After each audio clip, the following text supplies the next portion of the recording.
Ça y est, nous y sommes.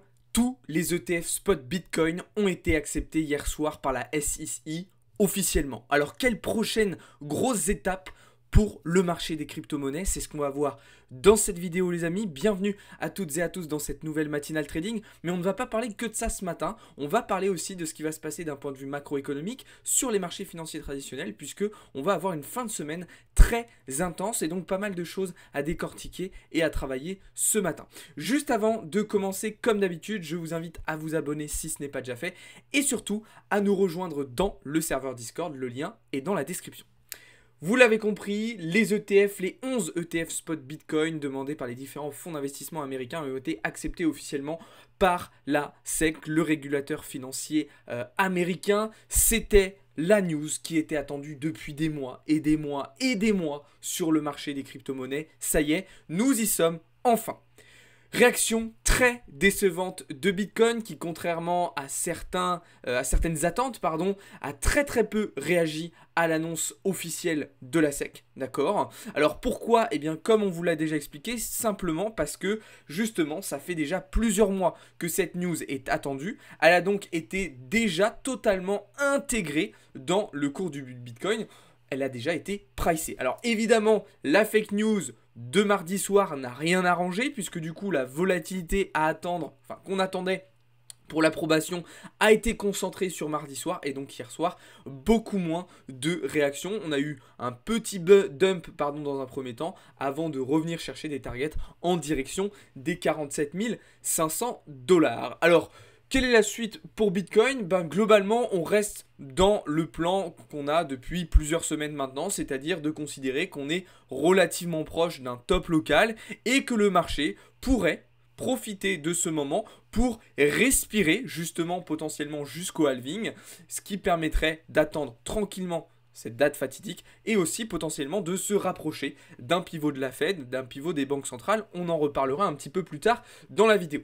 Pour le moment, en termes de data, on voit que l'open interest est plutôt en train de baisser. Donc finalement, il n'y a pas tant de personnes qui sont en train de prendre des positions. C'est logique. Les gens, je pense, sont globalement déçus par la réaction du BTC. Les fundings légèrement sur une petite tendance baissière. Par contre, regardez du côté du comportement des spots. Alors là, on est sur un très gros volume d'achat. C'est-à-dire qu'on a vraiment là un delta positif, donc des volumes d'achat spot qui sont largement supérieurs au volume de vente. Ça, attention, c'est un élément à surveiller. À court terme, sur BTC, on garde quand même un mur d'ordre assez important aux alentours des 48 000 $. C'est la raison pour laquelle, à court terme, je maintiens un biais légèrement haussier vers ce niveau-là, avant potentiellement d'aller chercher un retracement en direction des 40 ou voire même des 38 000 $. Alors, même si BTC, lui, n'a pas réagi tant que ça, il s'est passé quelques petites choses quand même assez importantes sur le marché crypto, et vous l'avez probablement vu sur la map la map crypto. Oui, Bitcoin prend tout juste 1% sur les dernières 24 heures, mais regardez, son compatriote Ethereum qui prend lui 10% sur les dernières 24 heures et qui emmène avec lui un certain nombre d'altcoins, ARB, IMX, ADA, Ethereum classique ou encore le Polkadot. Et oui, et bien qu'est-ce qu'il s'est passé? On en avait déjà un petit peu parlé hier matin pour ceux qui ont suivi la matinale trading d'hier. La dominance du Bitcoin est en chute libre depuis plusieurs jours maintenant, ce qui a permis un très beau rebond de la paire Ethereum BTC. Et donc effectivement, depuis hier soir, Ethereum se porte merveilleusement bien. Alors depuis hier soir, j'ai envie de vous dire globalement, même depuis le début de la semaine, depuis qu'on est venu swept ce niveau de polarité, swept, non, on ne l'a pas swept, on ne l'a pas seulement swept, on l'a swept puis retest, et donc on a validé la cassure de ce niveau de polarité sur lequel on a rebondi. On a un mouvement vertical très intéressant. Pour moi, Ethereum est en capacité d'aller chercher plus haut. À court terme, on peut viser 2800 voire 2900 $, ce qui pourrait lui permettre d'emmener encore une fois avec lui un certain nombre d'altcoins sur lesquels d'ailleurs on a identifié des scénarios aussi assez intéressants. Je pense à Ordi, je pense à ICP, je pense à ARB qui est pour moi dans une très belle configuration de continuation haussière. Il y a quelques setups aussi que je trouve intéressants sur le fil, sur le bonk aussi. Le bonk, et c'est assez étonnamment, je vous l'accorde. Je vous ai partagé tout ça dans le serveur Discord, donc si ça vous intéresse, je vous invite à aller voir ça. Donc je vous disais en début de vidéo, quelles sont les prochaines grosses étapes pour le marché crypto, eh bien c'est le halving qui va intervenir désormais dans 99 jours, donc pour la mi-avril, et puis les ETF spot Ethereum. Selon les analystes de Bloomberg, on a 70% de chances d'avoir une approbation officielle d'ETF spot Ethereum d'ici le mois de mai 2024. En attendant, pour moi, je vous le répète, mais je trouverais ça quand même relativement intéressant et surtout nécessaire que le marché profite de ce laps de temps pour respirer, pour retracer un petit peu, pour liquider certaines personnes et repartir sur des bases beaucoup plus saines à partir du mois d'avril pour 2024 et 2024, pour la deuxième partie de 2024 et 2025, pardon.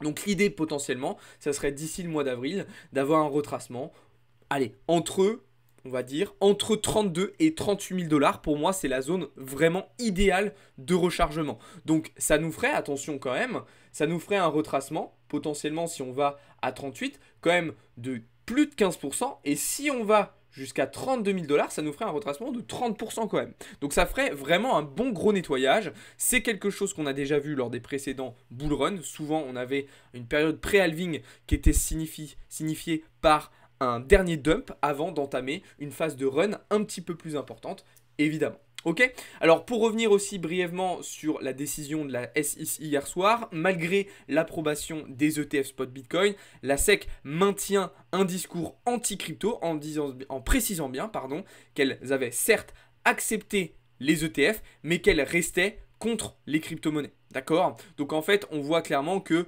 la SEC un petit peu contrainte par la puissance des gros fonds d'investissement tels que BlackRock d'accepter ces ETF malgré les valeurs et les principes de la SEC. Comme d'habitude, ils sont toujours à la ramasse, ils comprennent toujours rien. D'ailleurs, on a vu hier soir encore une fois la communication qui a été absolument catastrophique. Vraiment, le site est down, ils envoient un lien, ils suppriment, ils renvoient, ils resuppriment. Catastrophique.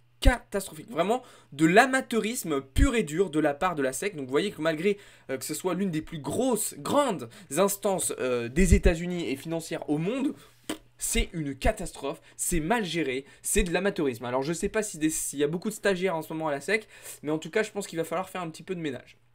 Ok, donc voilà ce que je pouvais dire sur le marché crypto. Encore une fois, si vous voulez en savoir plus, aller un petit peu plus en détail là-dedans, je vous invite à aller voir ce que je vous partage quotidiennement dans le serveur Discord. On va pouvoir désormais se tourner du côté des marchés financiers traditionnels et on va parler particulièrement des États-Unis aujourd'hui, puisque cet après-midi, nous aurons les résultats de l'inflation via les chiffres IPC aux États-Unis. Donc les estimations tablent pour le moment sur un petit rebond des chiffres IPC sur le mois de décembre à 3,2% contre 3,1% précédemment, mais assez étonnamment une baisse du chiffre IPC Core. Donc je rappelle, le chiffre IPC Core en fait c'est l'inflation mais de laquelle on a ponctionné la volatilité des prix de l'énergie et de l'alimentaire. D'accord? Donc là, on a une petite divergence entre l'IPC Core et l'IPC Rate. Bon, globalement, ce qu'on observe, c'est que comme en Europe, on a effectivement sur cette fin d'année 2023 un rebond de l'inflation. D'accord? Ce qui ne va évidemment pas dans le sens de la Fed. D'ailleurs, je vous ai expliqué hier la prise de parole de M. Bostic, mardi soir. Hier soir, on a eu M. Williams, un autre membre important du FOMC, qui a lui aussi rappelé que tant que la Fed n'aurait pas de conviction, de certitude sur le fait que l'inflation va revenir sous les 2%, elle ne baissera pas ses taux d'intérêt directeurs. Donc, personnellement, je reste convaincu que les marchés sont trop optimistes, sont trop ambitieux d'envisager une baisse des taux d'intérêt directeurs dès le premier trimestre 2024. Pour moi, le 20 mars, les marchés se trompent et non, nous n'aurons pas de baisse des taux dès le 20 mars, ça arrivera probablement plus tard dans l'année 2024.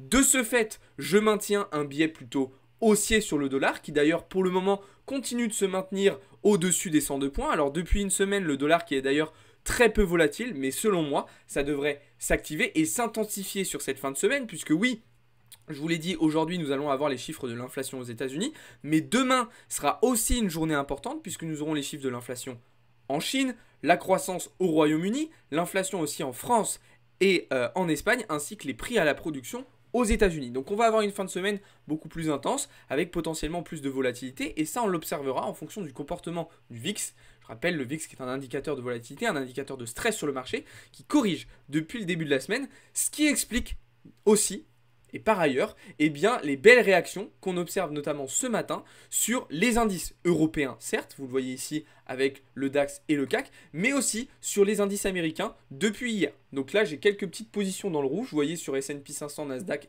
et le DAX. Pourquoi? Parce que je me suis positionné mardi à la vente sur ces actifs et donc là on est remonté un petit peu.